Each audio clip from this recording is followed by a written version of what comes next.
창세기 31장 말씀입니다.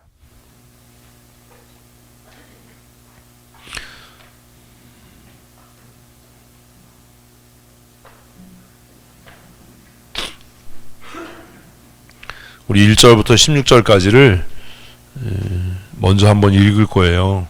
지금 읽으실 때 성경책을 갖고 오신 분들은 제가 이제 성경책을 갖고 다녀야 되나? 그런 생각을 다시 하기 시작했어요. 제가 종이 성경책을 안 들고 다니까 여러분들도 예배 시간에 스마트폰 펴가지고 어떻게 해보려고 그러는데 이게 조금 미안한 얘기지만 저는 돼도 여러분은 그러면 안 돼요. 응? 실력도 개뿔 없는데 맨날 그렇게 해서 늘겠습니까 그게? 물어도 읽고 물어도 뭔 말인지 모르는데 되나요? 그래서 제가 나도 종이 성경책을 갖고 다니겠다. 성도들이 이게 그걸 보니까 또 자기들도 그래도 되는 줄 알고 다 그냥 뭐 하자 그러면 스마트폰 꺼내가지고 이러는데 이거 내가 잘못하는 것 같다 그런 생각을 지난주 한 주간 내내 했어요. 그래서 그럼 안 될 것 같다. 저는 이제 뭐 이렇게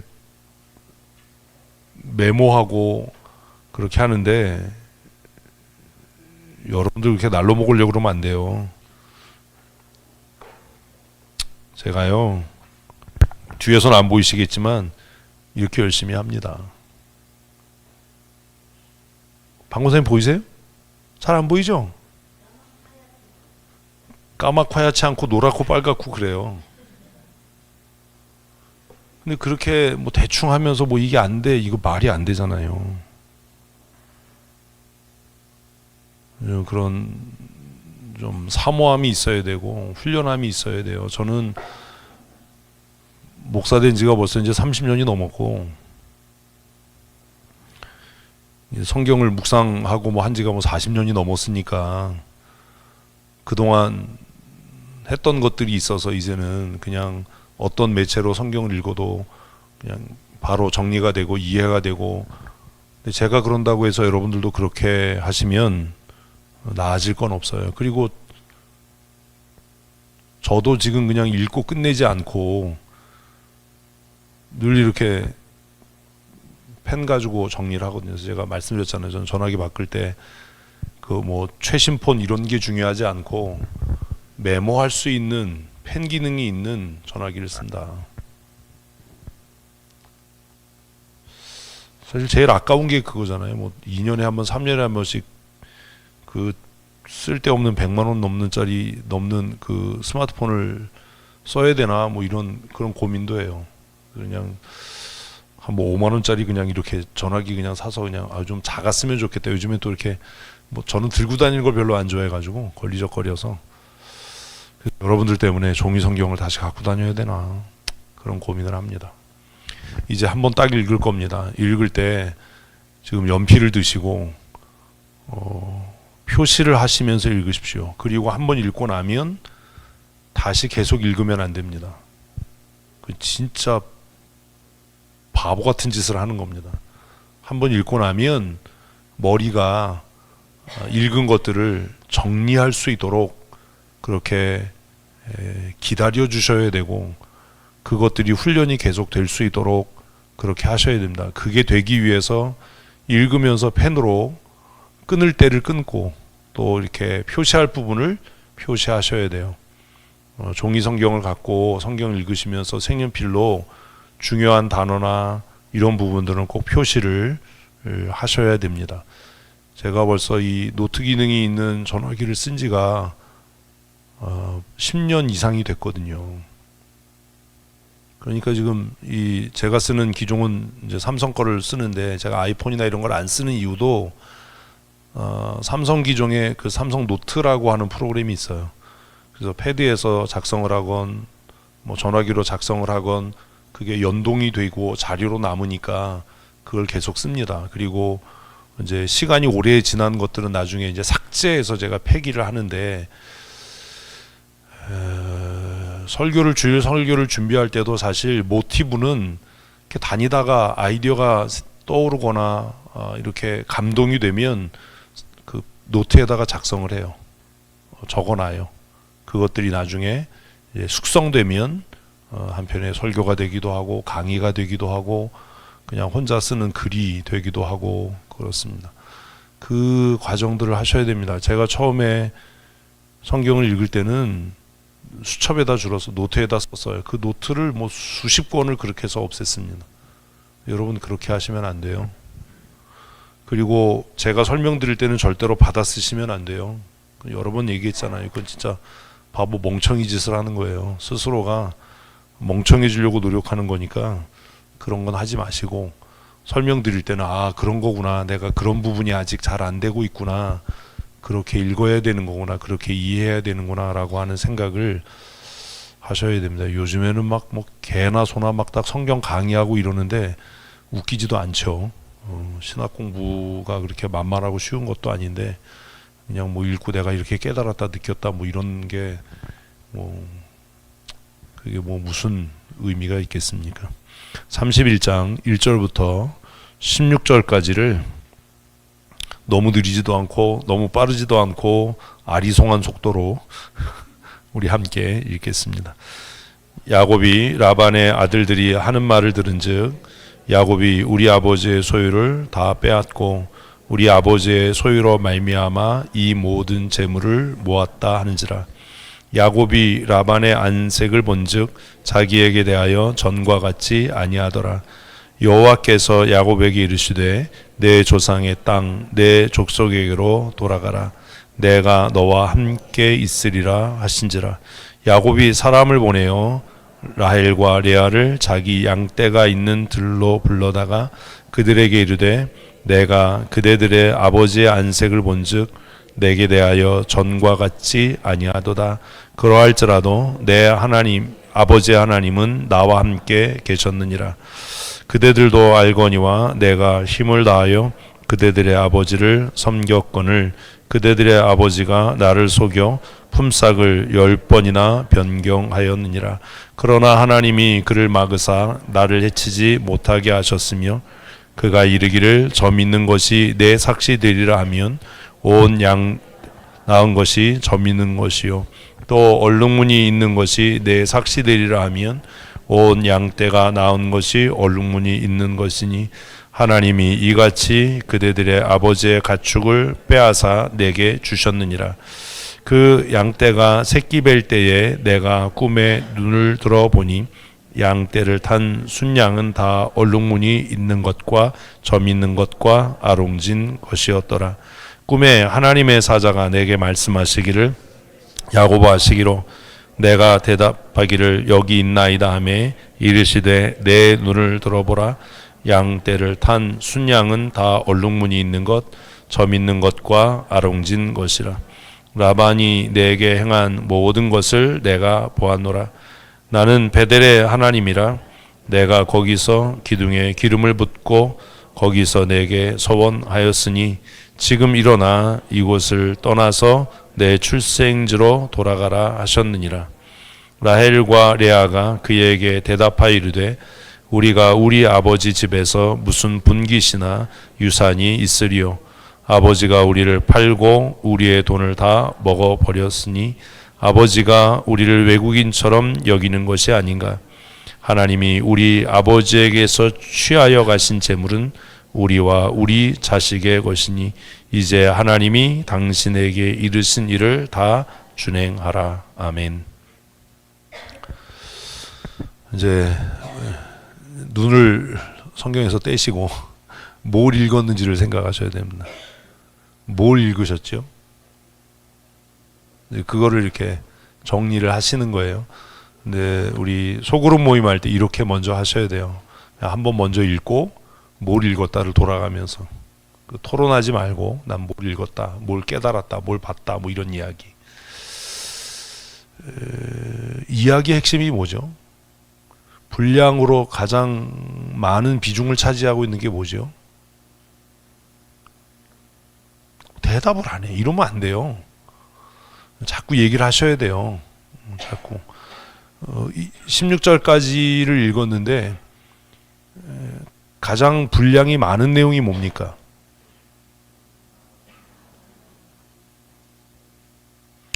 라반이 나오면 틀린 겁니다. 라반이가 나오면 틀린 거예요. 뭐예요? 야곱이 아내들을 설득한 내용이 전부예요. 네? 그러니까 이게 뭘 읽었는지가 아직 이해가 안 되는 겁니다.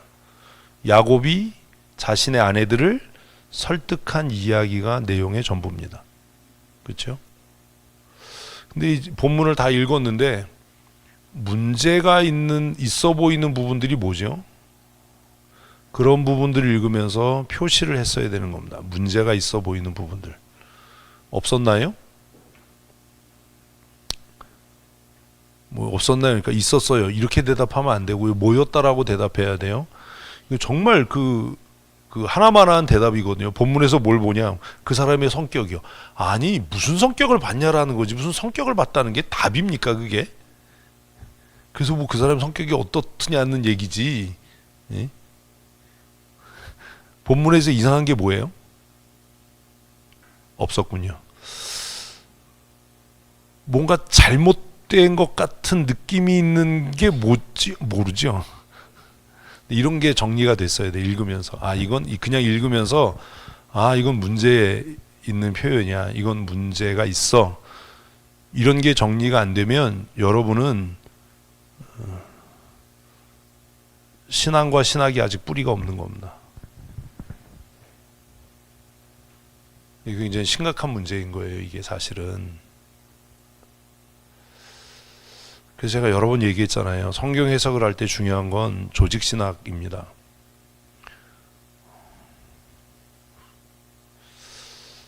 성경을 읽으면서 가장 중요하게 우리가 봐야 되는 건 하나님은 누구신가거든요. 하나님은 어떤 분이신가. 하나님께서 성경을 왜 쓰셨죠? 자신을 나타내기 위해서잖아요. 계시라고 그러잖아요. 그럼 성경을 읽으면 하나님은 이런 분이시구나. 하나님은 이런 분이시구나. 이게 깨달아져야 되는 거죠. 그게 정리가 됐어야죠. 1, 2년 교회 다닌 게 아닌데. 그런데 우리가 성경 전체를 통해서 하나님은 이런 분이야. 이런 분이셔. 하나님께서 그렇게 자신을 우리에게 알리셨어. 라는 내용과 충돌하는 내용이 없냐라는 거예요. 지금 읽은 것 중에. 뭐야? 그치. 이게 안 되면 여러분 아무것도 모르는 겁니다. 뭐 교회에서 지도자 되겠다 이런 생각 아예 하지 말아야 되는 겁니다. 야곱은 뭐라고 이야기하냐면 하나님께서 라반의 것을 빼앗아서 나에게 주셨다라고 얘기를 해요. 하나님이 그런 분이신가요? 지금 얘기하니까 아닌 것 같죠. 읽을 때는 아무 생각 안 들고. 아무것도 모르는 거예요. 그래서 신학적인 그 기초가 굉장히 중요합니다. 하나님은 도대체 어떤 분이시냐라는. 써 있다고 해서 이게 뭐 다 우리가 뭐 하나님이 주시는 복은 다른 사람의 것을 빼앗아서 우리에게 주시는 분인가요? 지금 우리 사회가 힘들고 어려운 게 그거잖아요. 부자 것 뺏어서 가난한 사람에게 나눠주자. 그게 마치 사회적인 정의인 것처럼 하나님이 그런 분이십니까? 지금 교회가 직면하고 있는 것 중에 하나가 뭐냐면 기독교 사회주의거든요. 기독교 공산주의. 두 개가 양립할 수 없는데 두 개를 막 융합시켜서 뭔가 새로운 것을 만들려고 하는 그런 이상한 짓들을 하고 있는 겁니다. 근데 이게 왜 먹히냐? 성도들이 진짜 개뿔 아무것도 모르는 겁니다. 그러니까 부자들 거 뺏어서 자기 준다 그러면 어떻게 보여요? 좋아 보이죠. 일단 내게 유익이 되니까.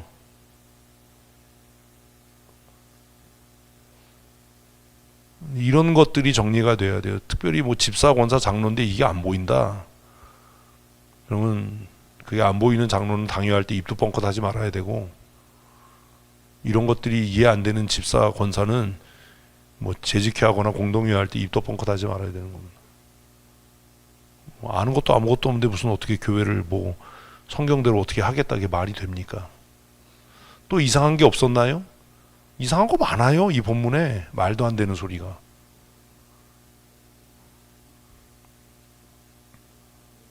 이런 거죠. 구조적으로 보면 지금 6절부터 13절까지가 야곱이 두 아내를 설득하게 하기 위해서 한 내용이에요. 그러니까 읽으면서 그렇게 쫙 묶어 써야 되는 거예요. 근데 그런 것도 안 되잖아요, 지금. 그럼 생각해 보십시오. 이게 필요한 작업인가요? 필요 없는 작업이죠. 그렇다면 이렇게 길게 지금 두 아내를 설득하고 있다는 건 무엇에 대한 반증입니까?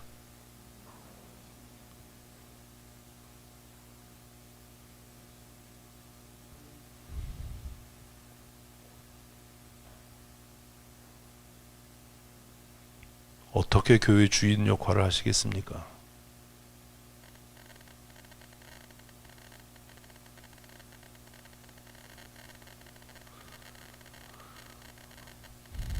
이해가 안 되는 거예요, 이게.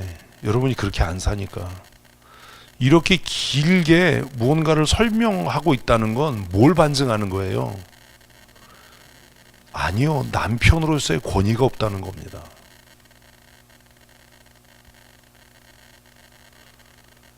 저 같으면 이렇게 길게 설명 안 합니다.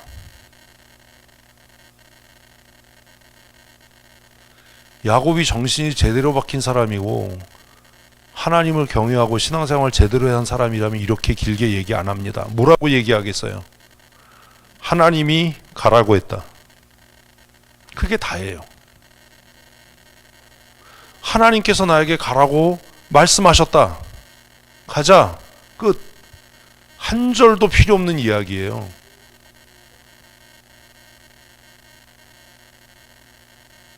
이해 안 되세요? 지금도 이런 것들이 정리가 안 되는 사람이 맨날 목사님 뭐 하려면 좀 설명 좀 해주세요. 설명한다는 건 이미 내가 뭐가 없다는 거예요? 권위가 없다는 거지. 아니 아브라함이 이삭을 하나님께 드릴 때 길게 설명이 있었지요?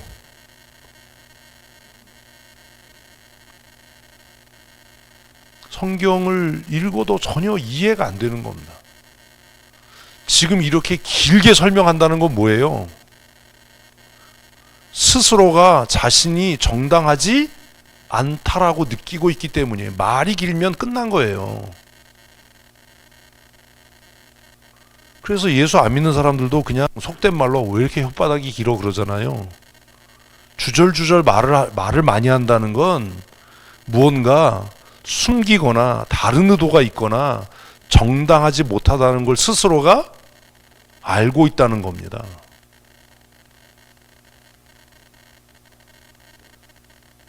이게 하나님의 뜻인 게 분명하면 긴 설명이 필요합니까?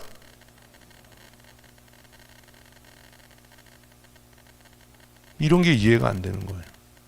이게 이해가 안 되니까 교회에서도 목사님 설명해 주시면 우리가 하겠습니다. 이런 헛소리를 해요. 설명은 딱 하나예요. 뭐?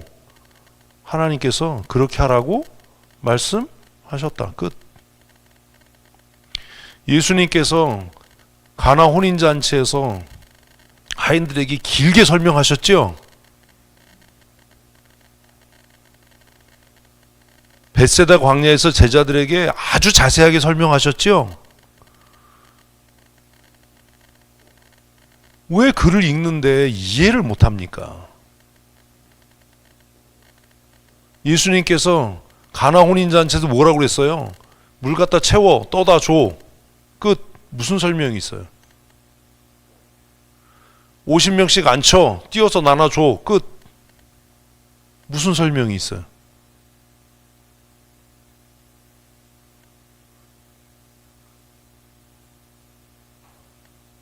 관점이 바뀌어야 돼요.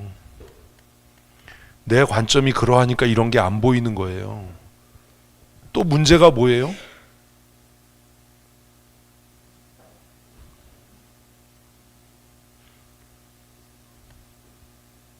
앞으로 당회는 저 혼자 할게요. 재직회도 저 혼자 하고. 문제가 뭐예요? 바보들은요 이거 읽으면서 야곱의 가정이 하나 됐다 이런 헛소리를 해요. 이게 무슨 하나 된 겁니까? 야곱의 가정이 왜 하나 된 겁니까? 돈 때문에요. 야곱의 두 아내가 당신이 하자는 대로 우리가 하겠습니다라고 이야기했던 이유가 뭐예요? 돈 때문이에요. 하나님의 뜻이어서가 아니라. 그러니 이 가정은 무엇에 의해 움직여지는 과정이에요? 돈이요. 이게 이해 안 되세요?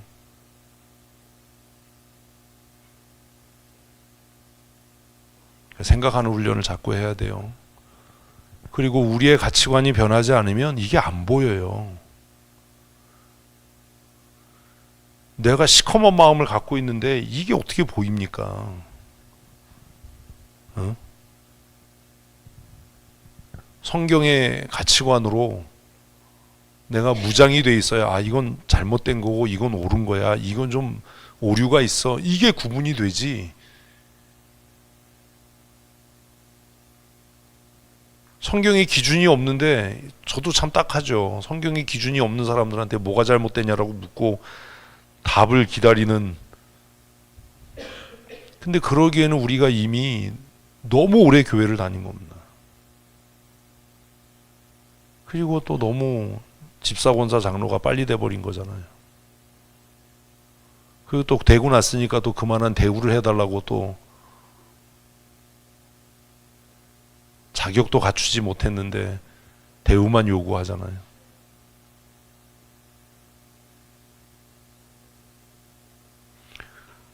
이제 성경 읽는 훈련을 잘 하셔야 됩니다. 자, 이제 다시 한번 보십시다. 같이 읽습니다. 야곱이 라반의 아들들이 하는 말을 들은즉 야곱이 우리 아버지의 소유를 다 빼앗고 우리 아버지의 소유로 말미암아 이 모든 재물을 모았다 하는지라. 원인이 뭐예요? 원인이 뭐예요? 이 앞에서 읽은 게 하나도 정리가 안 되는 거예요. 원인이 뭐예요? 야곱이 라반과 맺은 마지막 언약 때문입니다. 그 마지막 언약의 내용이 뭐였어요? 양이나 염소 떼 중에서 검은 것이나 얼룩무늬 있는 건 다 라반 삼촌이 가져가십시오. 나는 흰 털 있는 양이나 염소만 관리하겠습니다. 그런데 이 중에서 이제 새끼가 태어날 때 얼룩무늬가 있거나 검은 것이 태어나면 내 것이고 흰 것이 태어나면 삼촌의 소유가 되도록 합시다. 나에게 임금을 따로 주실 필요가 없습니다. 이렇게 계약을 했습니다. 그죠? 그리고 나서 야곱이 했던 일이 뭡니까?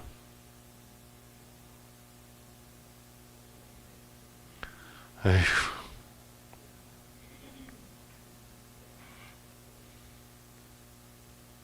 앞에 글이 전혀 기억이 안 나고 이해가 안 돼서 이런 문제가 생겨요.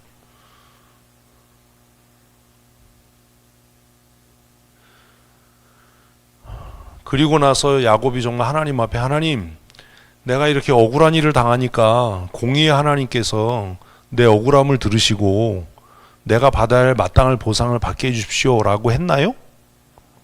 아니지요.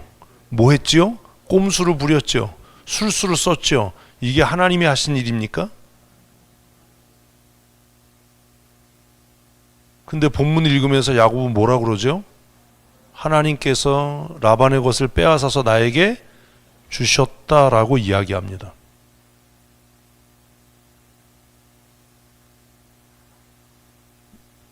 누가 한 일이에요?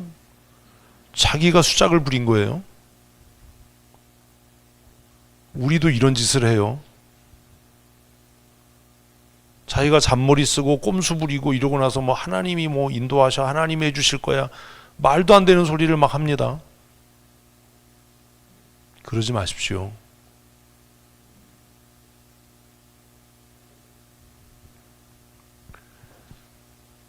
이 갈등의 원인을 누가 만든 겁니까?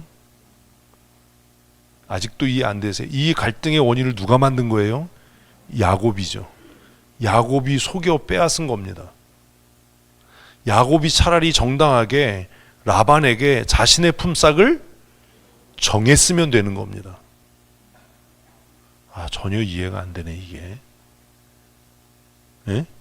라반이 와서 야곱이 돌아가겠다라고 했을 때 그러면 품삯을 정해라라고 이야기했습니다. 그러면 그때 야곱이 정직하게 내 품삯을 얼마로 합시다라고 정했으면 이런 불편함이 생기지 않았겠지요.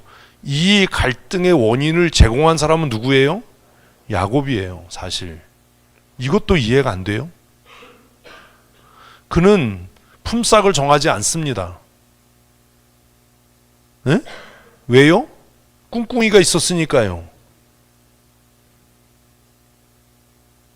그래서 앞으로 아롱진 것이나 검은 것이 태어나면 제 것이고, 흰 양이 태어나면 삼촌 것입니다. 이게 내가 정할 새로운 품삯의 규정입니다. 그래서 그날 라반이 점 있는 것이나 검은 것들을 다 가지고 사흘 길을 떠나지요. 큐티를 안 하나 이 양반들이? 예? 그러지요. 그래서 그렇게 섞이는 일이 없도록 야곱을 고립시킵니다. 근데 야곱은 이제 양이나 염소가 새끼를 가질 때 나무들을 껍질을 벗겨서 알록달록하게 만들어 놓고 물가에 세워놓고, 그게 무슨 효과가 있었는지 모르겠지만 하나님께서 주시는 은혜와 복을 자신의 수단으로 쟁취한 겁니다. 그리고 약한 것들이 새끼를 가질 때는 그것들을 두지 않아서 약한 것들은 다 라반의 소유가 되게 하고 건강한 것들은 자기의 소유가 되게 했습니다. 앞에서 읽었잖아요. 그러면 야곱이 라반의 것을 도적질한 겁니까? 정당하게 얻은 겁니까? 근데 왜 이상하게 생각을 합니까? 왜 그를, 야곱은 정당하게 자기 수고의 대가를 얻은 겁니까? 속여서 뺏은 겁니까? 그러면 라반의 아들들의 이야기가 옳아요, 틀려요? 이제 생각이 좀 바뀌셨어요? 그리고 우리가 앞에서 읽을 때 라헬이 아버지의 양을 몰고 우물가에 왔으니까 아들이 없었을 거다라고 생각했는데 여기엔 누가 등장해요? 라반의 아들들이 등장해요. 그렇다면 이 라반의 아들들은 그 후에 태어난 아들들이든지 아니면 그 이전에 아들들이 있었다면 이 아들들은 뭐 하지 않았던 거예요? 노동하지 않았던 사람들입니다. 노동하지 않으면서 자신의 소유권을 주장하려고 했던 사람들이겠죠. 이런 생각도 정리가 됐어야 되지 않습니까? 읽으면서. 아들이 있는데 왜 딸이 양을 칩니까? 그럼 경우의 수는 두 가지죠. 야곱이 라헬과 결혼할 무렵에 태어났든지, 그죠? 아니면 이 아들들은 배짱이든지 탱자탱자 놀면서 자신들의 기득권 권리만 주장하는 그런 아주 몹쓸 인간들이든지 둘 중에 하나겠죠. 그런 것들이 정리가 돼야죠. 읽으면서 그냥 머리로 이런 것들이 정리가 돼야 이제 우리가 좀 글을 좀 이렇게 다룰 줄 아는, 그러지 않겠습니까?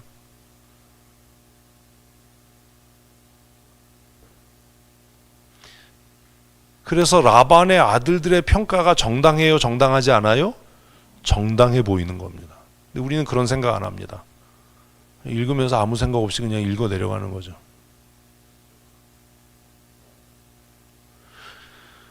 이 절을 읽어보십시다.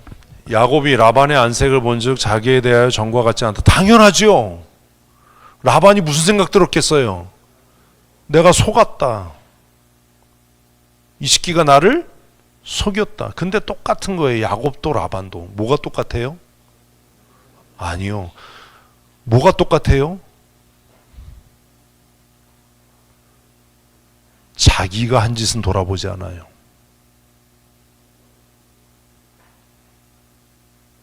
회개란 그런 거예요. 회개가 뭐예요? 자기가 한 짓을 돌아보는 게 회개인데, 진짜 악하고 미련한 사람들은 뭘 돌아보지 않아요? 자신이 한 짓을 돌아보지 않아요. 야곱이 만약 레아와의 첫날 밤을 보내고 나서 아침이 되었을 때 레아의 얼굴을 보고 뭘 생각했다면, 에휴, 자기가 에서에게 한 짓을 생각했다면 그는 변해서 새 사람이 됐을 겁니다. 그리고 라반에게 항의하지 않았을 겁니다. 자기만 억울한 것 같죠. 이게 미련한 인간들의 공통점이에요. 자기만 억울하고 자기만 손해보는 것 같고 자기만 피해보는 것 같은 거예요. 아니요. 이미 자기가 야곱이 라반의 집에 오게 된 이유는 형에게 해서는 안 되는 짓을 이미 저질렀기 때문입니다. 그 결과예요. 여러분도 똑같잖아요. 심지어는 뭐라고 그러냐면, 내가 그렇다 그런 일을 했다 치더라도 어떻게 그럴 수 있어. 그게 말입니까? 거기 어떻게가 왜 나옵니까?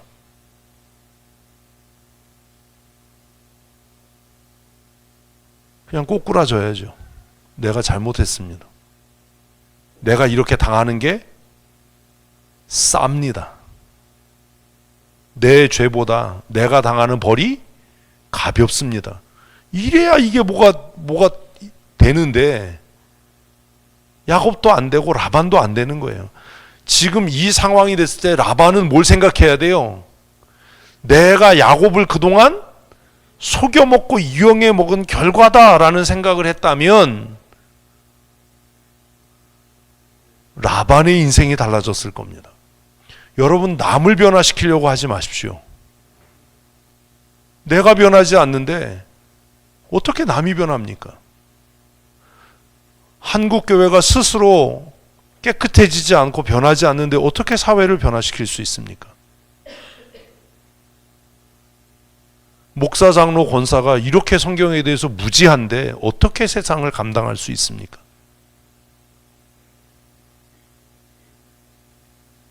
선포되는 말씀을 듣고 성경을 읽어도 무슨 말인지 깨닫지 못하는데 무슨 영성이 있습니까? 그런 거잖아요. 그러니까 누가 그냥 유명한 사람이 한마디 하면 그게 진리인 것처럼 혹해가지고 분간도 못하는 거잖아요. 이게 뭐가 잘못됐는지. 너무 속상하잖아요.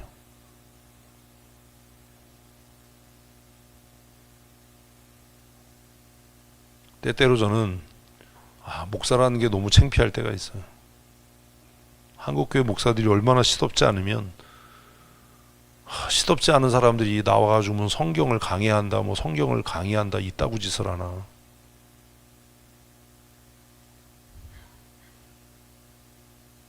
얼마나 교회 장로들이 시답지 않으면 신앙생활 제대로 하지도 않는 사람들이 무슨 한국교회가 어쩌고 저쩌고 이런 소리를 해야 되나.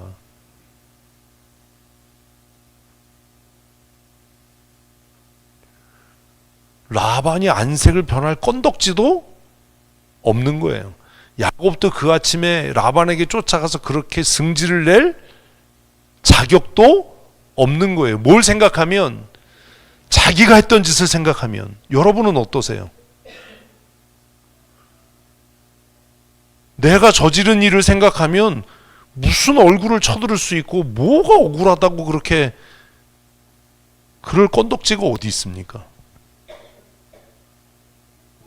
우린 그게 안 되는 거예요. 그러니까 계속 그 고난의 삶을, 그 천박하고 무능력한 삶을 그렇게 사는 거예요.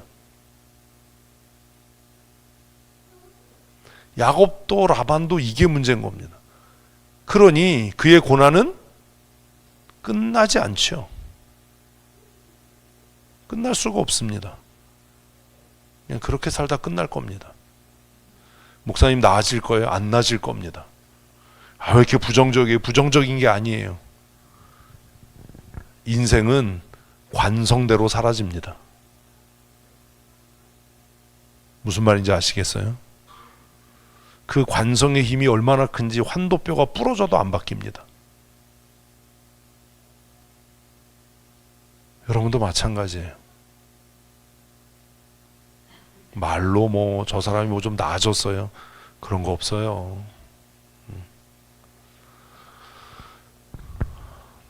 여러분이 야곱이라면 라반의 얼굴이 달라졌을 때 여러분은 어떻게 하시겠습니까? 우린 그 생각을 안 하고 읽는 거예요. 같이 읽습니다. 여호와께서 야곱에게 이르시되 내 조상의 땅 내 족속에게로 돌아가라. 내가 너와 함께 있으리라 하신지라. 3절은 삽입이죠. 갑자기 이 사건에 누가? 하나님이 개입하시는 겁니다. 하나님이 개입하세요. 그래서 뭐라고 명령하세요? 돌아가라는 거예요. 어디로요?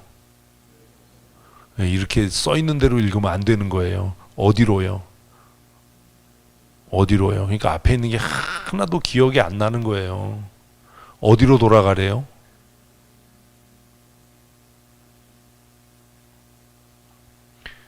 기업으로 주신 땅으로요. 왜 돌아가야 돼요?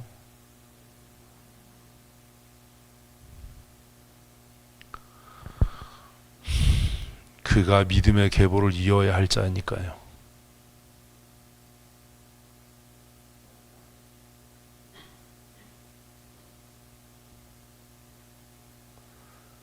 야곱의 잘못은 여기에 있었어요. 처음부터 7년을 거기에 머물 게 아니었어요. 어땠어야 돼요? 기업으로 돌아갔어야 돼요. 죽더라도 어디에서? 기업에서 죽어야 되는 겁니다. 우리도 그런 생각이 없습니다. 죽더라도 하나님께서 내게 약속으로 주신 땅에서. 그러면 하나님께서 죽이시겠습니까?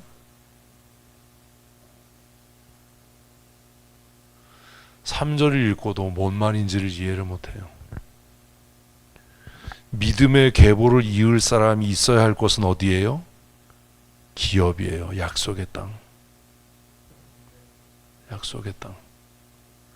하나님의 부름을 받은 우리가 있어야 할 곳은 어디예요? 기업이에요. 우리의 기업. 그것을 찬송은 뭐라고 이야기해요? 내가 돌아갈 곳 시은소. 교회라는 겁니다. 우리 이런 생각 안 합니다. 교회를요, 무슨 지 자존심 상하면 뭐 헌신짝 벗어버리듯이 뭐 여기만 교회냐, 뭐 여기만 구원이 있냐.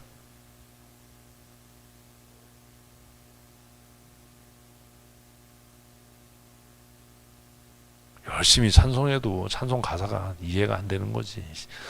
교회에 대한 거 꼴랑 3장밖에 안 돼. 우리가 하는 거. 응? 내 주의 나라와 주 계신 성전과, 그죠? 그거하고 시은성과 같은 교회하고 3개밖에 안 돼. 그렇게 해도 기억도 안 나고 가사가. 어디로 돌아가라고요? 약속의 땅으로 돌아가라고요. 그래서 이 3절이 사실 뭐예요? 위기가 변해서 새로운 기회가 되는 겁니다. 그래서 우리가 배워야 될 게 있어요. 아, 하나님은 무엇을 통해서라도 내 악함, 위기를 통해서. 아유,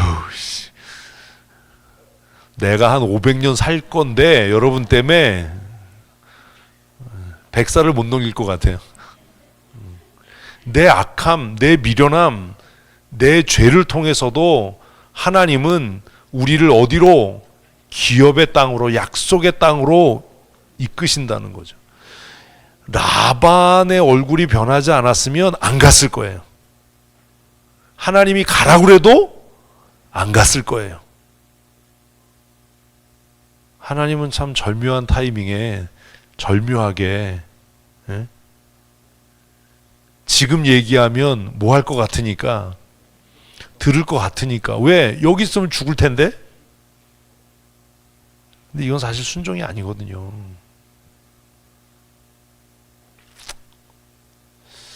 그래서 생각해 봐야 되는 거예요. 내가 돌아가야 할 기업은 어딘가?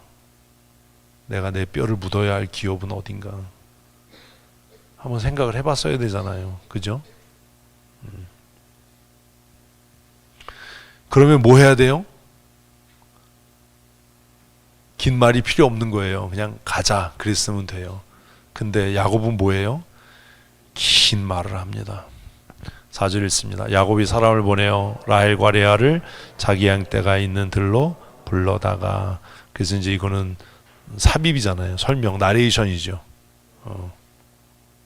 두 아내를 불렀어요. 근데 여기 또 슬퍼. 뭐가 슬프죠? 비라와 실바 이름이 없어요. 하나도 안 슬퍼요, 여러분들은. 이런 게 안 보이는 거야, 아직. 그 난 생각 개인적으로 좀 치사하다. 아이씨, 여자들인데 나보다 더해. 좀 치사하지 않나? 똑같이 애 낳고 살았는데? 그럼 냈다 불러야지. 그러면 둘은 여전히 종인 거예요. 아씨, 이것도 불편하네. 에이, 그냥 저 혼자 그냥 생각이에요. 그런 것들이 좀 이렇게 신분이 격상되지 못한 거죠. 하여튼 그렇습니다. 두 부인을 불렀어요. 기분 나빠. 또 뭐가 기분이 나빠요? 왜 라헬을 먼저 써? 이씨. 누가 정실 부인이죠? 나쁜 분들이야 아주. 라헬을 어쨌든 먼저 써요. 아, 라헬과 레아를 불러. 아, 이것도 좀 그렇다. 하여튼 그 다음부터 이제 긴 이야기가 시작됩니다. 같이 읽습니다. 그들에게 이르되 내가 그대들의 아버지의 안색을 본즉 내게 대하여 전과 같이 아니하도다. 그러할지라도 내 하나님, 웃기는 소리 좀 하지 마라. 내 아버지 하나님은 개뿔. 너 지금까지 뭐 없이 살았는데, 하나님 없이 살았는데. 여러분, 이런 짓 하지 마세요. 예배 시간에 딴짓하고 뭐 설교도 안 듣고 그러다가 뭐 회의할 때만 하나님 찾고 무슨 하나님의 영광 찾고. 아유 씨.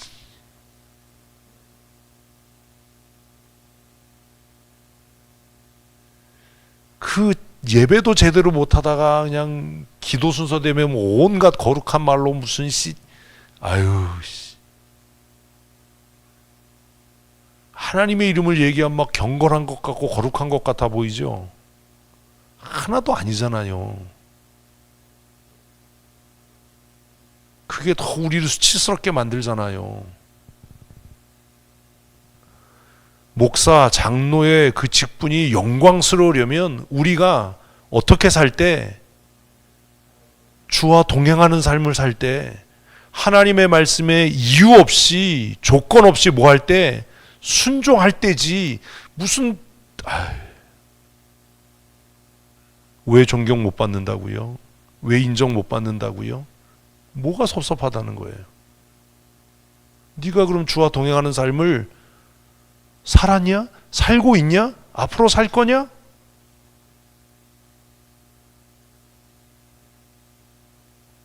본문 다 읽으면 좀 하나님이 불쌍해지는 겁니다. 하나님이 왜 불쌍해요? 지들 필요할 때만 찾아. 나쁜 새끼들. 근데 그 새끼가 우리 가운데 수두룩 빽빽한 거야. 지 필요할 때만 찾아. 지 필요할 때만 뭐 나의 하나님이래. 자기 입지, 자기의 의로움을, 자기의 정당함을 주장할 때만 하나님의 이름을 팔아. 이런 얍삽하고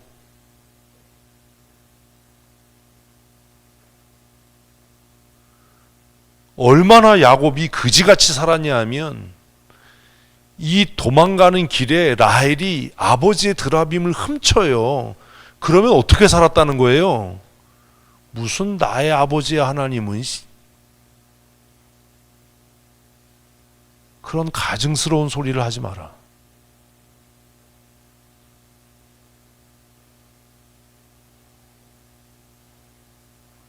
말로는 뭐 하나님께 영광이 되고 뭐 하나님을 뭐 어쩌고 저쩌고, 웃기는 소리 좀 하지 마라. 내 아버지 하나님은 무슨 나와 함께 계시기는. 중요한 건 하나님이 나와 함께 계시느냐가 아니라 뭐가 중요한 거예요? 내가 하나님과 함께 하느냐가 중요하지. 무슨 하나님이 나와 함께 하셔. 응? 네가 하나님과 함께하는 꼴을 못 보겠다. 이게 슬픈 거지. 같이 읽습니다. 그대들도 알거니와 내가 힘을 다하여 그대들의 아버지를 누가 그대들의 아버지를 섬기래? 누굴 섬겨야지?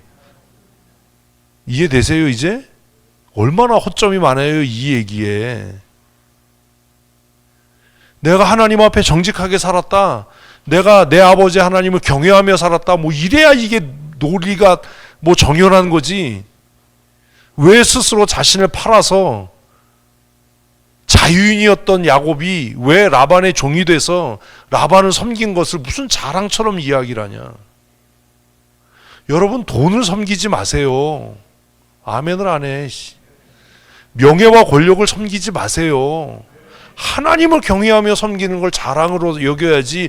뭐 먹고 살려면 할 수 없고 무슨 뭐 직장 생활하는데 무슨 그런 말 같지도 않은 소리를 하면서 무슨 하나님의 종이래.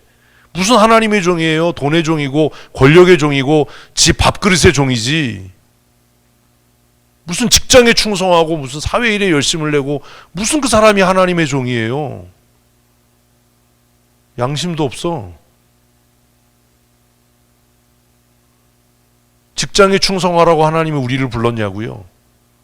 권력에 충성하라고 하나님이 우리를 부르셨냐고요? 젊었을 때 돈 열심히 벌어야지. 무슨 황당한 소리를 하냐고요? 돈 없으면 못 살지요. 그죠? 뭐 사회에 아주 바닥으로 사는 것도 슬픈 일이지만 명확하고 우선순위가 돼야 되는 것은 하나님을 섬김으로 하나님이 복되게 하는 삶을 사십시오. 섬길 거 섬겨야지 무슨 정신 넋 빠진 소리를 부끄럽지도 않게 막 하냐고. 얼마나 그 생각이 정신이 오염되고 타락했으면 그런 소리를 부끄러운 줄도 모르고 하냐고. 그게 성도가 할 소리냐 그게? 그게 말이냐 그게? 야곱은 적어도 누구를 섬기는 사람이었지만 라반을 섬기는 사람이었지만 하나님을 섬기는 사람은 아니었던 거죠. 여러분은요? 우리는요? 이 이야기에 얼마나 많은 허점들이 있습니까? 근데 이게 왜 안 보여요? 우리도 사람을 섬기는 사람이니까 안 보이는 거예요. 이 6절이 걸리질 않아요. 이 6절이 걸려야죠. 야곱, 너 태중에서부터 하나님의 택함을 받은 사람이야. 그런데 네가 사람을 충성스럽게 섬긴 것이 자랑이냐 이 새끼야? 부끄러운 일이지? 이게 안 보이는 겁니다. 왜요? 우리도 여전히 뭘 섬기고 있으니까 세상의 명예와 돈과 사람을 우리 주인으로 섬기고 있으니까 6절 읽으면서도 이게 뭐가 잘못됐다라는 생각을 못하는 거 아닙니까? 사람의 종으로 살지 마십시오. 돈의 종으로, 권력의 종으로 살지 마십시오. 쓴 열매를 거두게 될 겁니다. 요셉하고 너무 다르잖아요. 요셉은 보디발의 집에 뭘로 팔렸어요? 종으로 팔렸어요. 그런데 그는 누굴 섬겨요? 하나님을 섬겨요. 감옥에 갇혔어요. 요셉은 감옥에서도 누굴 섬겨요? 하나님을 섬겨요. 성경을 좀 읽으면 뭐가 좀 깨달아지는 게 있어야죠. 성경을 읽는다고 하는데도 젊었을 때는 직장생활 열심히 해야 되고 무슨 이런 말 같지도 않은 소리를, 무슨 그런 헛소리를 그렇게 부끄럽지도 않게 해대면서 무슨 교회 지도자라고 이야기를 합니까? 그냥 내놓고 나 세속주의자다, 인본주의자다 그러지. 무슨 온갖 경건한 척은 다 하면서 그러지 마세요. 요셉이 얼마나 부끄러운 이야기를 해요. 근데 이게 안 보이는 겁니다. 왜요? 나하고 다를 게 없거든요. 저 같으면 그러죠. 성경책에다 뭐라고 쓰겠어요? 미친놈. 하나님이 너를 라반을 섬기라고 거기 보내셨냐?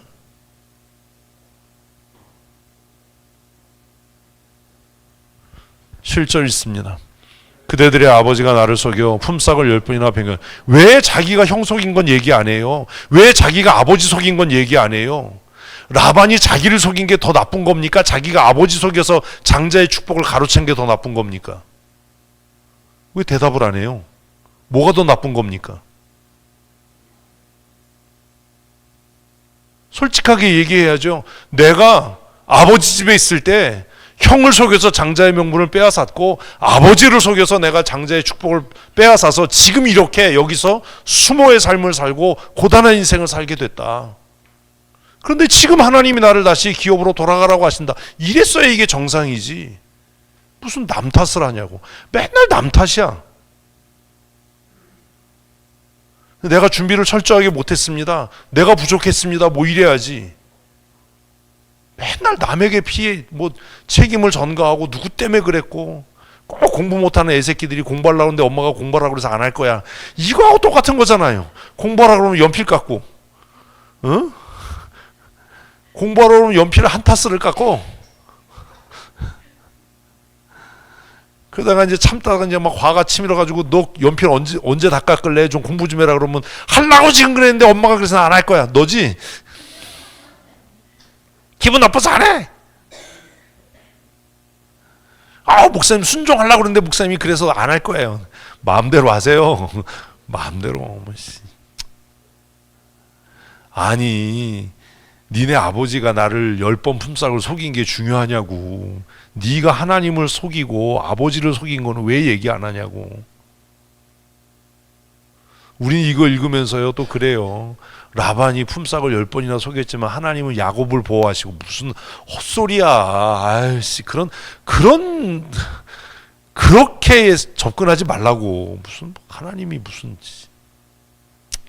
그럴 것 같았으면 하나님이 10번 속이지도 못하게 하셨어야지 처음부터. 아휴. 그러나 하나님이 그를 막으사 나를 아니 뭐 다 속아놓고 무슨 뭘 막기는. 8절 그가 이르기를 점이 있는 것이 내 삭시되리라 하면 이거 하나님이 그러신 건가요? 아유 진짜 씨. 근데요 똑같아요. 교회 안에서 이렇게 말하는 사람은 수두룩해요. 에휴. 삶을 호박에 이도 안 들어갈 소리 하지 마라. 9절 이것도 그렇잖아. 읽을 필요도 없어. 진짜 짜증나네. 9절 읽습니다. 하나님이 이같이 그대들의 아버지의 가축을 빼앗아 내게 주셨느니라. 하나님은 이런 분이 아닙니다.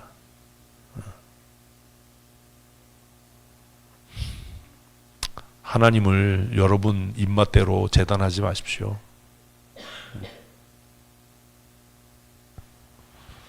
그리고 얼마나 권위가 없으면 이렇게 길게 설명해. 아이씨 그냥 가자 그러면 되지.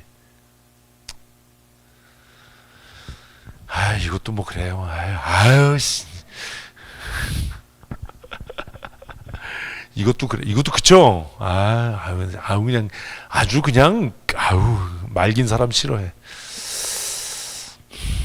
그 서원에도 문제가 있었어요. 야곱의 서원에도. 14절 읽습니다. 라헬과 레아가 그에게 대답하이르되 우리가 우리 아버지 집에서 무슨 분깃이나 유익이 있으려. 이것도 틀려먹은 거예요. 이렇게 얘기했으며 라헬과 레아가 뭐라고 얘기했어요? 하나님의 명령이니까 우리가 그렇게 하십시다. 이랬어야 되는 겁니다. 하나님의 뜻이니까. 하나님께서 당신에게 말씀하셨으면 우리는 당신에게 뭐 하겠습니다? 순종하겠습니다. 이래야 될 집구석이에요. 이거 안 될 집구석이거든요, 이게. 응? 그 꼬치꼬치 따지고 캐묻고 그래가지고 있네. 네 진짜. 그래서 우리 교회 아주 처음에 그랬잖아요. 남자들 영성을 회복해라. 좀 우습게 보이지 마라. 지 집에서 지 마누라 하나도 못 다스리는데 무슨 교회를 다스린다고 껍적거리냐. 응? 진짜. 제가 그때 예화로 들었던 얘기도 생각이 나요. 그러지 마라. 하나님께서 가장으로 세우셨으면 그 가정에 대한 모든 책임을 나에게 맡기신 거지. 죽이 되든 밥이 되든 15절 아버지가 우리를 팔고 우리의 돈을 다 먹어버렸으니 아버지가 우리를 외국인처럼. 그러니까 이 여자들도 오로지 머릿속에 뭐밖에 없어요? 돈밖에 없어요. 무슨 믿음의 가정이에요 이게. 돈밖에 없으니까 아버지의 드라빔을 도적질하는 거예요. 훔쳐서라도 부자 되면 된다. 어? 훔쳐서라도 성공하면 되고 속여서라도 성공하면 된다. 이게 지금 세상의 윤리 아닙니까? 그 얘기하는 거잖아요. 하나님의 뜻이니까 우리가 갑시다 뭐 이런 거 아니고 아버지에게서 받을 유산이 없다. 그리고 아버지가 하는 짓 보니까 주지도 않을 것 같다. 우리 돈 다 띵가 먹었다. 우리를 팔아먹었다. 야, 이것도 대단해. 아버지가 우리를 팔아먹었대잖아. 우리 돈을 다 먹어버렸대. 자기들 돈이 있었나? 16절 있습니다. 하나님이 우리 아버지에게서 취하여 가신 재물은, 되게 웃기죠. 이것도 말이, 이것도 얘기하려면 진짜 열받는 얘기예요. 우리와 우리 자식의 것이니 이제 하나님이 당신에게 이르신 일을 다 중에, 겉으로 보면 하나님이 뜻을 이루십시오인데 내용을 살펴보면 그죠? 말이 경건하다고 경건한 게 아닙니다. 하나님의 이름을 빙자하고 무슨 하나님의 뜻을 얘기하고 하나님의 영광을 입에 올린다고 해서 그 사람이 하나님께 속한 사람일 수 없습니다. 제가 여러 번 얘기한 것처럼 어디로 기울어지냐가 진짜예요. 어디로 기울어, 뭘 선택하냐, 그게 진짜예요. 오른쪽으로 기울어졌는데 거기 마귀가 있으면 어떡하죠? 오른쪽이냐 왼쪽이냐가 중요한 게 아니고 저는 뒤로 자빠질 거예요. 오른쪽 왼쪽만 있는 게 아니랍니다, 권사님. 네, 앞뒤도 있어요. 그리고 45도도 있고 15도도 있어요. 성경을 읽는 훈련을 좀 열심히 잘 하셔야 됩니다. 그래서 도망칩니다. 이것도 잘못한 거죠. 또 속이는 거예요. 네? 떠나려면 떳떳하게, 네? 그래야죠. 드라빔까지 훔쳐서 가요. 그럼 라반이 얼마나 약을 났겠어요. 무슨 하나님의 사람답습니까? 근데 또 라헬이 또 뻔뻔하게 거짓말 하잖아요. 아주 그냥 인생이 아주 응? 아주 그냥 자, 하나님의 자비와 긍휼이 무궁하셔서 야곱을, 근데 그 하나님의 자비와 긍휼이 무서운 거예요. 그러니까 뼈 부러지고요. 아주 그냥 고생을 내가 참 하나님도 딱하시다. 그냥 이 정도 되면 없애버리고 새로운 사람을 택해서 거룩한 계보를 이루심이 더 합리적이지 않겠나. 어? 근데 그렇게 생각하면 우리 중에 살아남을 사람이 아무도 없는 겁니다. 아무도 없는 거예요. 근데 배워야 할 게 있어요. 하나님, 이 야곱의 이렇게 연대기를 읽으면서 우리가 배워야 될 게 하나 있습니다. 뭐예요? 사소고생하지 마십시오. 사소고생하지 마십시오. 그 인생이 정말 고난의 연속이잖아요. 왜 한 번밖에 못 사는 인생을 그렇게 살려고 합니까? 하나님이 주신 은혜를 풍성히 누리고 정말 품위 있고 권위 있게 존경받으면서 그렇게 멋진 인생을 살 수 있는데 왜 그렇게 무시당하고 멸시당하고 손가락질 당하고 왜 그렇게 살아가려고 길을 씁니까? 왜? 누가 그래서 여러분 그렇게 되는 게 아니에요. 여러분이 그 길을 선택하고 사는 거예요. 어? 야곱이 언제 정신 차린다고요? 베냐민 보낼 때요. 베냐민 보낼 때. 끝까지 그냥 품에 품고 안아주던 베냐민, 온 가족이 아사 직전에 내몰렸을 때 그때 베냐민 보내면서 야곱이 철들어요. 여러분, 아브라함의 삶, 이삭의 삶, 야곱의 삶, 그리고 요셉의 삶을 이렇게 비교해 보십시오. 그리고 나는 지금 누구의 길을 걷고 있나 생각해 보면 우리 인생이 어떻게 끝날지는 뻔한 겁니다. 뻔한 거예요. 야곱은 가장도 아니었어요. 이렇게 길게 설명이 필요 없잖아요.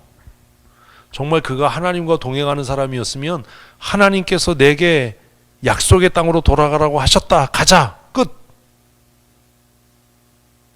그리고 정말 하나님께서 자신을 부욕해 하신 것이라고 믿는다면 라반에게 자신의 재산을 다 주고 떠나도 하나님께서 다시 부욕해 하실 거다. 그게 진짜 믿음 아닙니까? 왜 도망갑니까? 왜 그렇게 삽니까? 왜 손가락질 당하고, 왜 무시당하고, 왜 멸시당하면서 삽니까? 제가 우리 같이 집사님들하고 또 우리 장님들하고 먹고 마시고 할 때마다 얘기하는 게 뭐냐면, 돈 갖고 있는 사람이 부자가 아니라 누가 부자다? 누릴 줄 아는 사람. 쓰는 사람이라고 하면 좀 천박하니까 뭐 할 줄 아는 사람? 누릴 줄 아는 사람이 부자다. 적은 것으로도 풍성히 누리면 그게 진짜 은혜와 복 아니겠냐. 뭐 당사자가 앉아 있지만 아까 우리 이경선 장로님이랑 그런 얘기했어요. 우리 주희 집사 보면 너무 은혜가 되고 도전이 된다. 진짜 제일 피곤하고 제일 힘들 텐데 제일 즐겁게 제일 기쁘게 그렇게 찬양한다. 제가 아무 말 안 했어요. 저는 그 이유를 알아요. 여러분의 인생을 천박하게 만들지 마십시오. 여러분의 인생을 무가치하고 천박하게 만드는 건 여러분 자신입니다. 누구 때문이 아닙니다. 내 인생을 고귀하고 값지게 만드는 것도 뭐예요? 내 자신이에요. 하나님 주신 은혜를 풍성하게 누리는 삶을 살 때 내 인생이 고결하고 고귀하고 하나님이 주신 은혜로 풍성한 거지, 많이 소유한다고 그 인생이 품이 있어지겠습니까? 그런 거 아니잖아요. 지금 하나님이 주신 은혜를 뭐 하라고요? 풍성히 누리십시오. 이상한 소리 하지 말고. 교회 안에서 지금도 얼마나 많은 사람들이 이렇게 야곱처럼 말도 안 되는 소리를 얼굴에 철판 깔고 하는지 수두룩 빽빽해요. 자기 잘못은 하나도 없어요. 다 남 탓이고 다 다른 사람이 잘못한 거고 사회 구조적인 악이고. 그렇지 않아요. 제가 말씀드린 대로 우리가 당하는 고난은 내 죄에 비해 가볍다. 내가 당하는 수치와 멸시는 내 불순종과 악함에 비하면 가볍다. 이게 깨달아질 때 비로소 회개가 시작되고, 이게 깨달아질 때 비로소 하나님이 주신 은혜의 삶이 열리는 거지, 언제까지 남 탓하고 살 겁니까? 언제까지 남한테 책임을 전가하고 살 겁니까?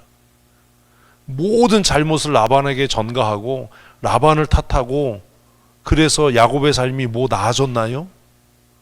하나님께서 돌아가라고 하신 그 길의 여정에 기쁨이 있었나요? 우리는 만나게 될 거예요. 하나님이 돌아가라고 했는데 돌아갔더니 뭐가 기다려요? 죽음이 기다립니다. 왜요?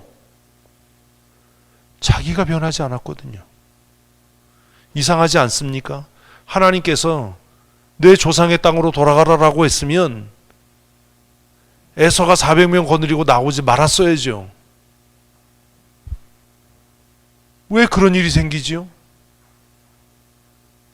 이해 못합니까? 여러분 스스로 변하지 않으면 나아질 거 아무것도 없어요. 회피하고 외면한다고 문제가 해결되지 않습니다. 야반도주 한다고 끝나지 않습니다. 라반이 쫓아올 줄 몰랐죠. 그 소나기에서 벗어날 줄 알았죠. 라반의 손에서만 벗어나면 약속의 땅에서 편한 삶을 살 줄 알았죠. 에서가 400명 거느리고 나올 줄을 어떻게 알았겠습니까? 에서의 손을 벗어나면 모든 문제가 해결될 거라고 생각했지요. 그래서 형님 먼저 가십시오. 내가 천천히 따라가겠습니다. 안 따라가지요. 따라가나요? 그 인간이 안 따라가지? 여러분의 삶이 똑같은 거예요. 에서의 손에서 벗어나면 나아질 것 같았지요. 결국 하나밖에 없는 딸이 강간당합니다. 무슨 인생이 나아집니까? 이 수치가 지나가고 이 고통이 지나가면 해결될 것 같았죠? 해결 안 됩니다. 환도뼈가 부러지고 딸이 강간당해도 문제는 해결되지 않습니다. 왜요? 자기가 안 변하니까요. 결국 그렇게 사랑했던 여인 라헬이라는 아들이 짐승에게 찢겨 죽었다라는 소리를 듣고 얼마나 절망했겠습니까? 얼마나 지옥 같은 삶을 살았겠습니까? 그런데 그 지옥 같은 삶이 끝날 쯤에 또 마지막으로 남은 아들을 죽음의 땅으로 보내야 하는 그 상황에 직면했을 때 야곱은 어땠겠습니까? 그때야 비로소 손들고 항복한 거 아닙니까? 어떤 인생을 살지는 여러분이 결정하는 겁니다. 남 탓하지 마십시오. 누구에게 책임을 전가하지 마십시오. 누구 때문이 아닙니다. 내 인생을 천박하게 만드는 것도 나 자신이고 내 인생을 존귀케 만드는 것도 나의 선택에 결과입니다. 하나님은 우리에게 그렇게 선택할 수 있는 권세를 주신 겁니다. 그게 하나님의 자녀의 권세입니다. 그리스도 예수 밖에 있는 사람들에게는 이 권세가 주어지지 않아서 그들이 어떤 선택을 해도 그들은 천박하고 영원한 멸망에 떨어지게 될 터이지만 영접하는 자 곧 그 이름을 믿는 자들에게는 하나님의 자녀가 되는 권세를 주셔서 우리가 결정하고 결단하고 선택하면 죄의 종에서부터 자유함을 얻고 하나님의 자녀의 영광에 참여할 수 있는 권세를 주신 줄로 믿으십시오. 한 번밖에 못 사는데 좀 우리 품위 있게 존귀하게 그렇게 살아야 되지 않겠습니까? 응? 나이 먹어서 손가락질 당하고 무시당하고 인정받지 못하는 인생을 사는 것이 아니라 늙어서 노인으로 천덕꾸러기로 인생을 마무리하는 게 아니라 어른으로 존귀한 하나님의 사람으로 그렇게 살다가 하나님께서 부르시는 날 많은 성도들의 통곡 가운데 우리가 하나님 나라 가야 되지 않겠습니까? 그렇게 깽판치는 왕도 엘리사가 죽었을 때 뭐라고 통곡하지요? 나의 아버지요, 이스라엘의 병거와 마병이요. 제가 그 본문을 읽을 때마다 막 마음이 너무 설레요. 이스라엘의 병거와 마병이요. 너무 존귀하다. 너무 아름답다. 여러분들이 이 세상 떠날 때 누군가가 우리 춘천 성도교의 기둥이었던 분, 우리 교회 어른이었던 분이 하나님의 부름을 받았다. 이래야지. 때 돼서 죽었네. 그렇게 살다가 그렇게 갔구만. 천국이나 갔을지 모르겠어. 이게 뭡니까? 그죠?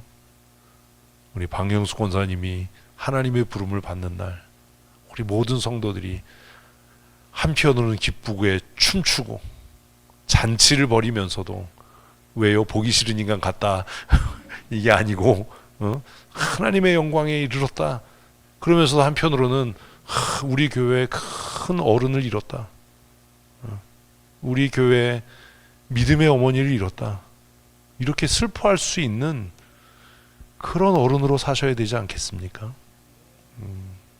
그렇게 사십시오. 우리 박길순 권사님, 박영숙 권사님, 제가 어제 저녁에 생각을 해봤어요. 아, 난 참 복 있는 사람이다. 복 있는 사람. 하나님께서 정말 신실한 기둥 같은 사람들을 만나게 하셔서 마음속에 주시는 그 소원들을 다 이루게 하셨으니 나는 참 복된 사람이다. 우리 박길순 권사님이 그 마을 잔치 끝내고 나서 이제 글 쓰신 걸 이렇게 읽어보면서 사진이 그 옛날 사진이잖아요. 사진 맨 처음에 보고 아니 요새도 이 15인승 베스타가 있나? 네, 그랬어요. 맨 처음에는 글을 읽기 전에. 근데 그게 우리 교회 차더라고, 승합차. 그 김기준 장로님 서 계신 사진 있고 그 옛날 부엌에서 혼자 앉아서 손머리 다듬는 사진 이렇게 보고 글 읽으면서 아, 그땐 정말 그랬다. 너무 감사하다. 그 좁은 부엌에서 1년에 상반기 후반기 2번씩이나 이렇게 잔치를 하고 얼마나 힘드셨을까. 지금 이 좋은 시설에 그때 무슨 뭐 가마가 옷 입고 응? 네, 마을잔치 시작하면서 제일 돈 안 들고 어른들이 먹은 것 같이 먹은 것 소머리 국밥 해보자 처음 그런 또 지혜를 주셔서 그것들을 1년에 2번씩 그렇게 묵묵하게 하시는 것들을 다시 그 글을 읽으면서 생각하면서 아, 난 참 복 있는 사람이다. 복된 사람이다. 그런 생각을 했어요. 그리고 또 우리 새로운 두 장로님이 임직해서 같이 교회를 의논하고 이런 일들을 그런 시간들을 보내면서 아, 정말 복 있는 사람이다. 어떤 교회 장로 목사가 이렇게 장로님들하고 흉엄을 없이 마음의 생각을 터놓고 이야기할 수 있을까? 너무 고맙다. 어제 저녁을 먹으면서도 너무 감사하다. 뜻하지 않은 은혜란 이런 건가 보다. 하나님의 은혜가 내 삶에 너무 충만하다. 어제 저녁에 또 저녁 약속이 있어서 저녁 식사 같이 하고 돌아오면서 그런 생각, 난 참 복 있는 사람이다. 여러분들의 삶을 여러분들이 이렇게 회고하고 회상해 보면서 난 정말 하나님의 복받은 사람이다. 복받은 사람으로 사는구나. 정말 존경받고 인정받는 하나님의 사람으로 살게 하신 게 너무 감사하다. 이런 고백을 우리가 할 수 있으면 얼마나 좋겠습니까? 야곱처럼 살지 마십시오. 개고생합니다. 개고생. 아, 요새 개가 좋은 거라면서요. 고양이 고생이라고 그래야 되나? 스스로 계속 깊은 곳으로 지금 노져 가는 거예요, 야곱이. 우리는 계속 그 일들을 보게 될 겁니다. 야곱의 삶이 정리되는 그 시점에 여러분들은 요셉의 삶을 만나게 될 겁니다. 요셉의 삶을 또 이렇게 묵상하면서 나는 어떤 삶을 살아야 할 것인가. 야곱은 돈을 위해서 라반을 섬겼지만 요셉은 하나님께서 꿈꾸게 하신 그 꿈을 위해서 하나님을 경외하는 삶을 살았습니다. 저는 야곱이 너무 아쉬운 거예요. 왜요? 태어나기 전에 태중에서 선택받은 사람은 야곱입니다. 그런데 그는 왜 이렇게 살았을까요? 왜 이렇게 살아야 했을까요? 하나님께서 꾸게 하신 꿈을 붙잡고 살았던 요셉의 삶과는 너무 다르다. 제가 예전에 성경 읽으면서 그런 생각했거든요. 그런 기도를 했거든요. 하나님, 가진 건 쥐뿔 아무것도 없어도 하나님의 꿈을 꾸는 사람으로 살게 해주십시오. 그냥 하룻밤에 꾸고 나서 깨면은 어우, 흉측한 꿈을 꿨어, 이런 개꿈 꾸는 인생이 아니라 뭘 꾸는, 하나님의 꿈을 꾸는 그런 사람으로 살게 해주십시오. 제가 그런 기도를 했었는데 우리 다 천국 가는 날까지 하나님의 꿈을 꾸는 하나님의 사람으로 사십시다. 매일 큐티하는 것 열심을 내시고 성경을 스스로 읽고 해석하는 훈련들을 잘 하셔서 교회를 든든히 지켜갈 수 있는 주인으로서의 역할을 잘 감당해 주시기를 부탁을 드리겠습니다. 지난주에 이제 공동회를 통해서 우리 세 사람이 이제 피택됐는데 당회가 앞으로 6개월 동안 또 이제 양육하고 또 훈련하고 자주 만나서 대화하고 하려고 합니다. 이런 과정을 위해서도 여러분 함께 기도해 주시기를 부탁을 드리겠습니다. 제가 뭐 광고는 일부러 안 했는데 내일부터 저희 어머니 모시고 이제 여행을 합니다. 처음에는 뭐 제주도 가자, 뭐 일본 가자, 뭐 별별 얘기가 많았는데 비행기 타시는 게 너무 이제 부담스러우시다고 해서 내륙에 여행을 갑니다. 군산에서 만나기로 했는데 집결 장소가 하나로마트 주차장이에요. 이게 뭐지? 우리 형님께서 아주 꼼꼼하신 형님께서 하나로마트 주차장이 무료란다. 하나로마트 주차장에 차를 세우자. 속으로 아니 유료 주차장에 차 넣으면 그 주차비 얼마나 나온다고 하나로마트 주차장에 세우라고 그러는. 그래서 내일 하나로마트 주차장에 가고 또 이제 명령이 하달됐어요. 교회에서 휠체어를 싣고 와라. 그래서 제가 휠체어 타고 여행할 걸 뭐하러 하냐 그러려다가 하여튼 어머니 모시고 여행하는데 건강하게 잘 여행 즐겁게 마칠 수 있도록 또 기도해 주시고, 지금 여행을 할 때가 아니고 지금 할 일이 너무 많아요. 지금 우리 교회 개척하는 우리 후배 목사님 그 개척 그것도 이제 좀 옆에서 도움을 좀 줘야 되고, 이제 하도 영어를 많이 써서 컨설팅을 뭐라고 번역을 해야 되지? 하여튼 서류 정리하고 뭐 이런 것들을 좀 도와줘야 될 것 같고, 그리고 내일부터 사실은 그 우리 대학원 동기들이 제주도에서 수련회를 합니다. 아주 잘 됐죠. 전화가 왔어요. 그렇지 않아도 막 쌍욕을 하면서 왜 안 오냐, 뭐 참석을 하냐 해서 합당하고 정당한 이유가 생겼잖아. 그래서 입술에 침을 한번 바르고 나도 가고 싶었다. 정말 가고 싶었다. 그런데 90이 넘은 어머니가 여행을 가자고 해서 못 간다. 그럼 오지 말아야지. 그래서 면제를 받았습니다. 월요일은 우리 박민철 장로님이 기도에 내일 인도하실 거고요. 화요일은 이경선 장로께서 기도에 인도하실 겁니다. 수요일은 제가 돌아오겠죠. 수요일 날은 저와 함께 또 수요 기도회 하십시다. 5월 달에 우리 체육대회 있고 전국 목사장로 기도회가 용인제일교회에서 있습니다. 체육대회 끝난 26일 날은 우리 시찰 목사님들과 서울에 하루 나들이 가기로 그렇게 했습니다. 그래서 5월 달에도 굉장히 많은 행사들이 있습니다. 5월 달에 이제 신학부 마지막 신학 포럼이 개포동 교회에서 또 이렇게 계획돼 있습니다. 그래서 5월 달에도 그런 행사하다 보면 한 달이 이렇게 금방 지나갈 것 같은데, 제가 또 잘 맡은 일들을 감당할 수 있도록 기도해 주시기를 부탁을 드리겠습니다. 노회 장로고시는 9월 달입니다. 9월까지 우리 정성태 집사님이 고시 잘 준비해서, 우스운 성적이 아니라, 잘 들어야 돼요. 이게 별 차이가 안 나요. 우수한 성적으로, 우스운 성적이 아니라 우수한 성적으로 장로교육 고시에 잘 통과할 수 있도록, 다 잘 준비할 수 있도록 기도해 주시기 바랍니다. 사실 그 뭐 이렇게 떨어져도요, 저만 욕 먹어요. 떨어뜨리지는 않을 거예요. 왜냐하면 우리 최도현 목사가 고시부원이고 이래서. 근데 제가 얼마나 또 그렇게 했어요. 선배 목사님들이 니네 교회는 떨어지는 게 전통이냐 뭐 이러면은 나 진짜 뭐. 그래서 하여튼 정말 수석을 할 수 있도록, 상은 없어요. 수석도 없지만 하여튼 뭐 잘 준비할 수 있도록 기도해 주시기를 부탁을 드리겠습니다. 이번 주 금요일 5월 1일입니다.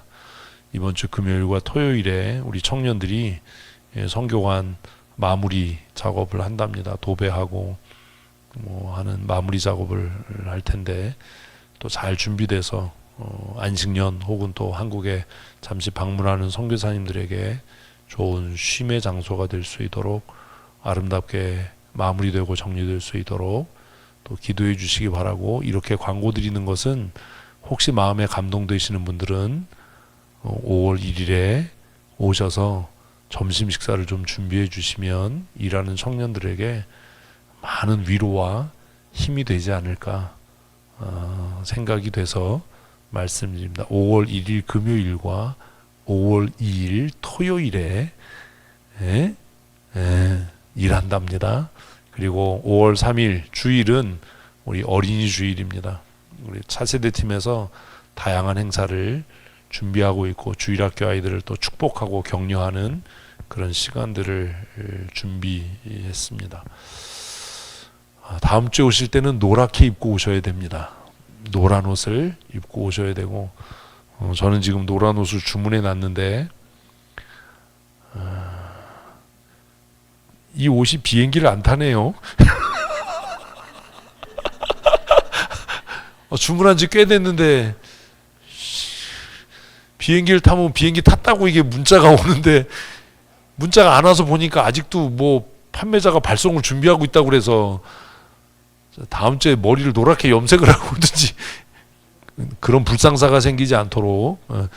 그래서 작년에 입었던 비옷을 입을까 그랬더니 그건 또 좀 강원 도민일보 막 써있고 그래서 근데 그거 되게 더워요, 비옷.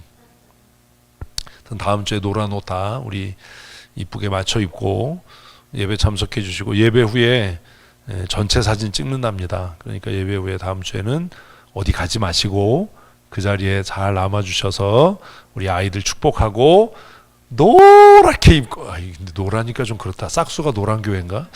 하여튼 단체 사진 찍을 수 있도록 그렇게 해주시기를 부탁을 드리겠습니다. 우리 함께 기도하십시다.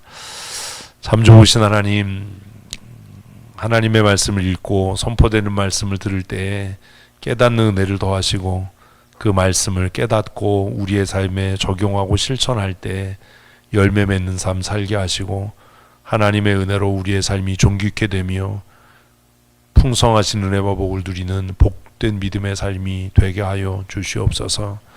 육체의 연약함 가운데 있는 성도들을 긍휼히 여기시고 날마다 새 생명 되시는 예수 그리스도를 의지하며 살아갈 때에 하나님 강건케 되며 치유되고 회복되는 은혜도 내리워 주시옵소서.